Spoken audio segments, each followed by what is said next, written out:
Assalamualaikum dan salam sejahtera. Fokus minggu depan kita berikan tumpuan kepada dua acara besar yang akan berlangsung. Yang pertama berkenaan dengan Hari Tanpa Tembakau dan yang keduanya berkenaan dengan pameran buku antarabangsa. Tapi untuk hari ini merupakan hari terakhir 5.23 dan antara perkongsian yang boleh kita bawakan laporannya untuk waktu ini antaranya pameran antarabangsa maritim dan aeroangkasa Langkawi tahun 2023 5.23 disifatkan sebagai yang paling berjaya sepanjang 16 edisi penganjurannya sejak tahun 1991. Menteri Pertahanan Datuk Seri Muhammad Hassan memaklumkan ia susulan kejayaan merekodkan nilai urus niaga sebanyak 17.6 bilion ringgit melibatkan industri berkaitan pertahanan dan komersial pada edisi kali ini. Muhammad berkata kejayaan penganjuran edisi kali ini juga dibuktikan dengan penyertaan 525 pempamer tempatan dan luar negara yang merupakan tertinggi sepanjang 5 setakat ini. Business matching pula dia merupakan suatu jumlah yang amat besar. Jumlah keseluruhannya antara commercial dan juga defence related transactions berjumlah 17.4 bilion ya.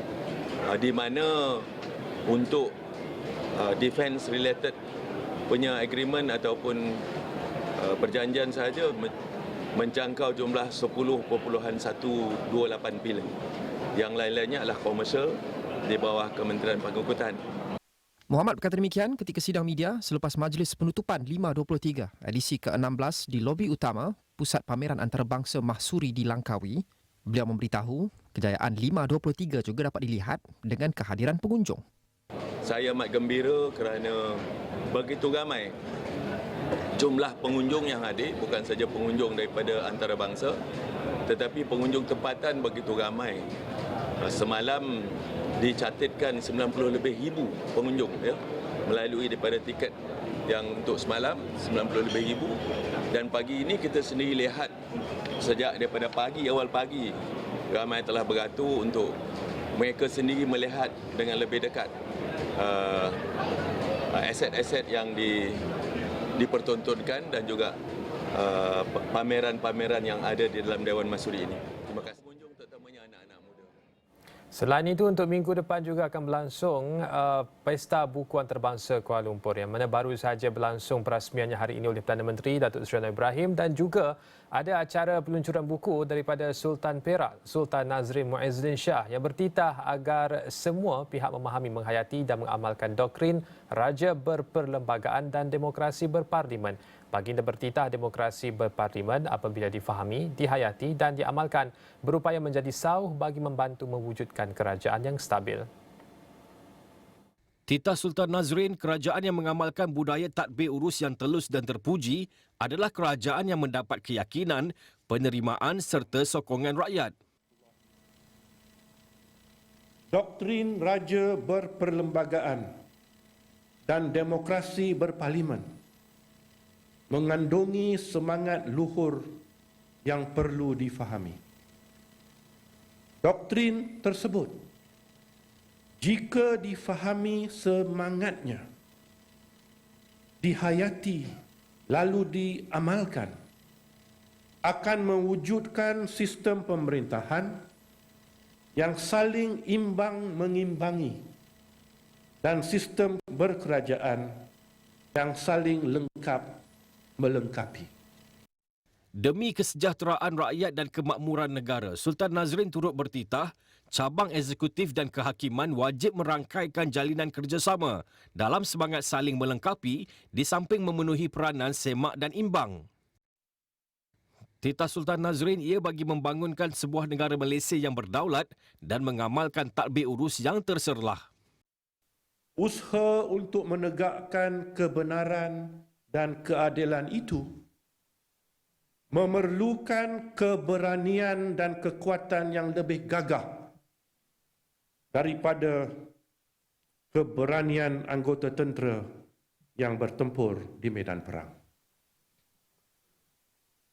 Sesungguhnya, takhta berupaya dan takhta bersedia memenuhi tanggungjawab untuk membina keyakinan ketika rakyat sedang di lambung gelombang krisis keyakinan dengan memenuhi peranan mekanisme semak dan imbang demi memastikan berlakunya keadilan. Memberikan jaminan bahawa setiap warga berkedudukan sama di sisi undang-undang. Memastikan perlembagaan diluhurkan dan undang-undang didaulatkan. Sultan Nazrin bertitah demikian ketika berkenan melancarkan buku kedaulatan Malaysia, Governance Utama Negara pada Sabtu. Dan di waktu ini kita nak berikan tumpuan kepada sambutan Hari Tanpa Tembakau Sedunia yang akan disambut pada minggu hadapan, dan ketika ini dalam talian kita bersama-sama dengan Dr. Muralitharan, Pengerusi Majlis Kawalan Tembakau Malaysia. Terima kasih Doktor ikuti kami untuk waktu ini. Doktor, kita nak mulakan dahulu untuk dapatkan sedikit pandangan berkenaan dengan tema yang diangkat oleh Pertubuhan Kesihatan Sedunia WHO tahun ini untuk sambutan World No Tobacco Day, yang mana temanya itu ialah We Need Food, Not Tobacco. Apa kaitan makanan dan tembakau ini, Doktor? Selamat petang tuan. Terlebih dahulu izinkan saya mengucapkan terima kasihlah kerana sudi menjemput saya bersama petani. So sebenarnya tema Hari Tanpa Tembakau Sedunia ni tahun ni ada dua maksud lah. Satu tersurat, satu tersirat.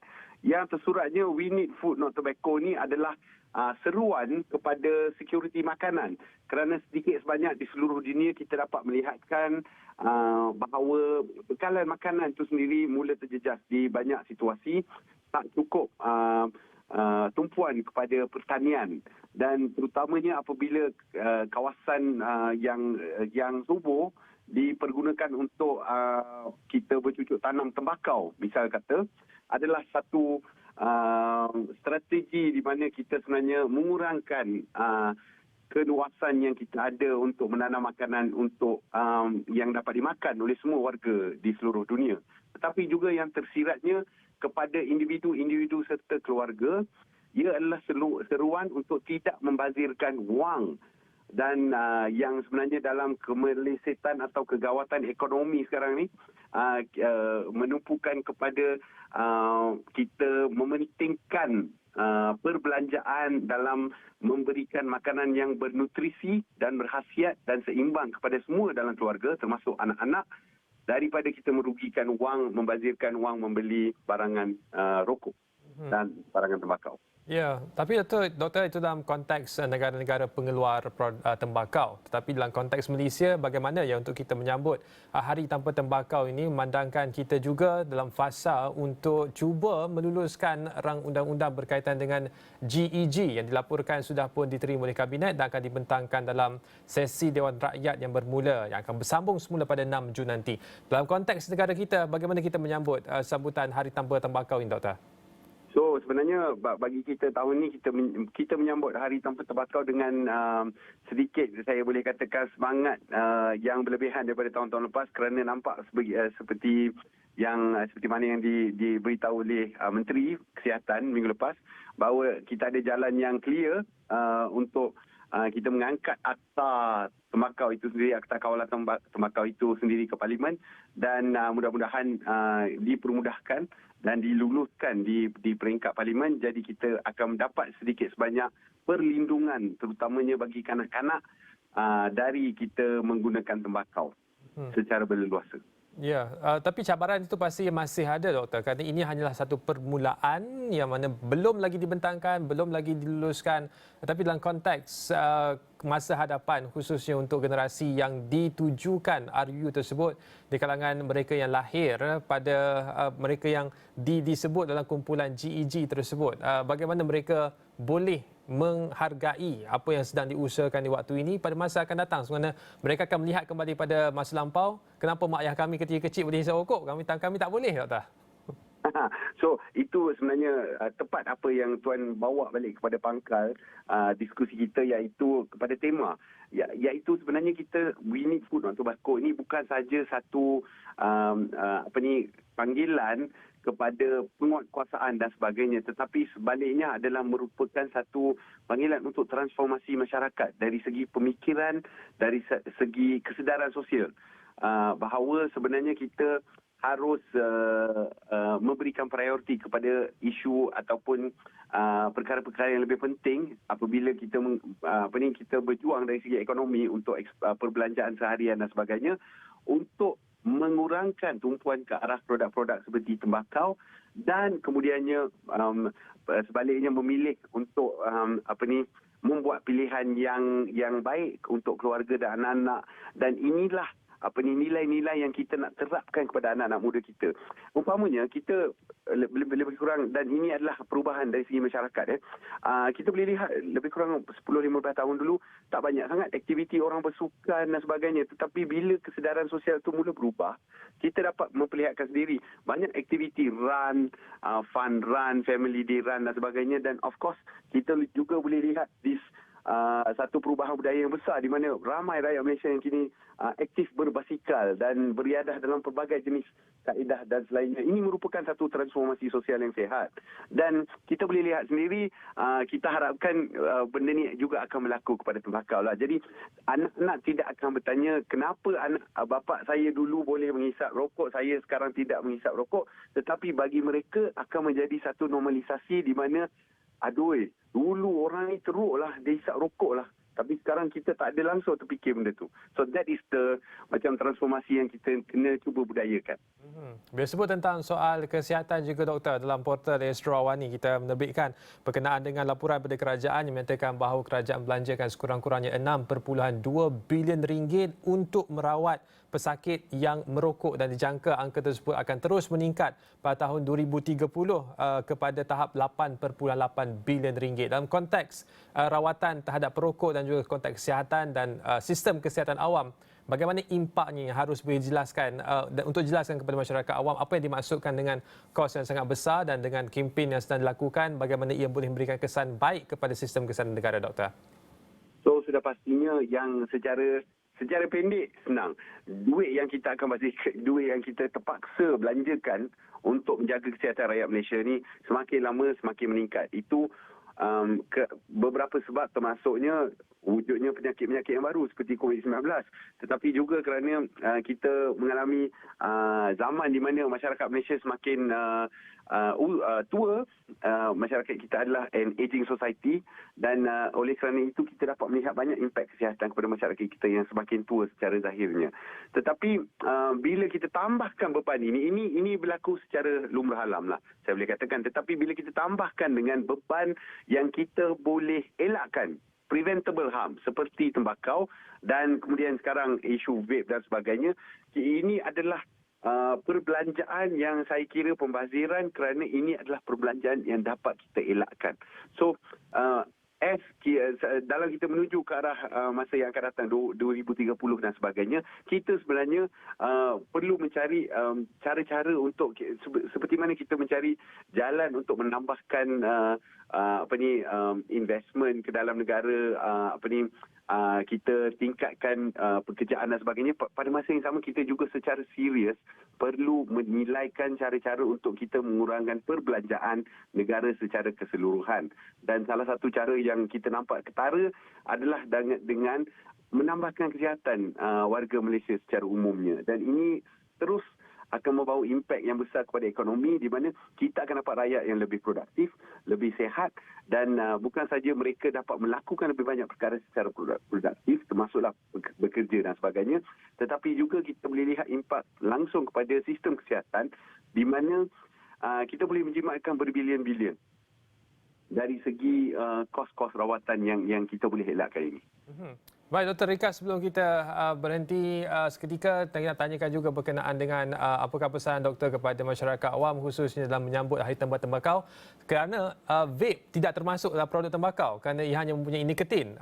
Rokok merupakan produk tembakau yang mempunyai nikotin. Vape bukan produk tembakau tetapi mempunyai nikotin. Jadi dengan sambutan itu, adakah tidak ada kaitan dengan produk-produk lain yang mempunyai nikotin, doktor? So sebenarnya kalau tuan perasan, kita gunakan istilah produk tembakau dan bukan saja tembakau. Ini bagi saya dan sebenarnya bagi WHO dan semua agensi kesihatan dunia, termasuk Kementerian Kesihatan Malaysia, kita perlu kita perlu memastikan bahawa terma ini atau istilah yang digunakan ini merangkumi kedua-dua sigaret konvensional dan juga produk-produk yang mengandungi tembakau seperti vape dan e-cigarette dan sebagainya. So,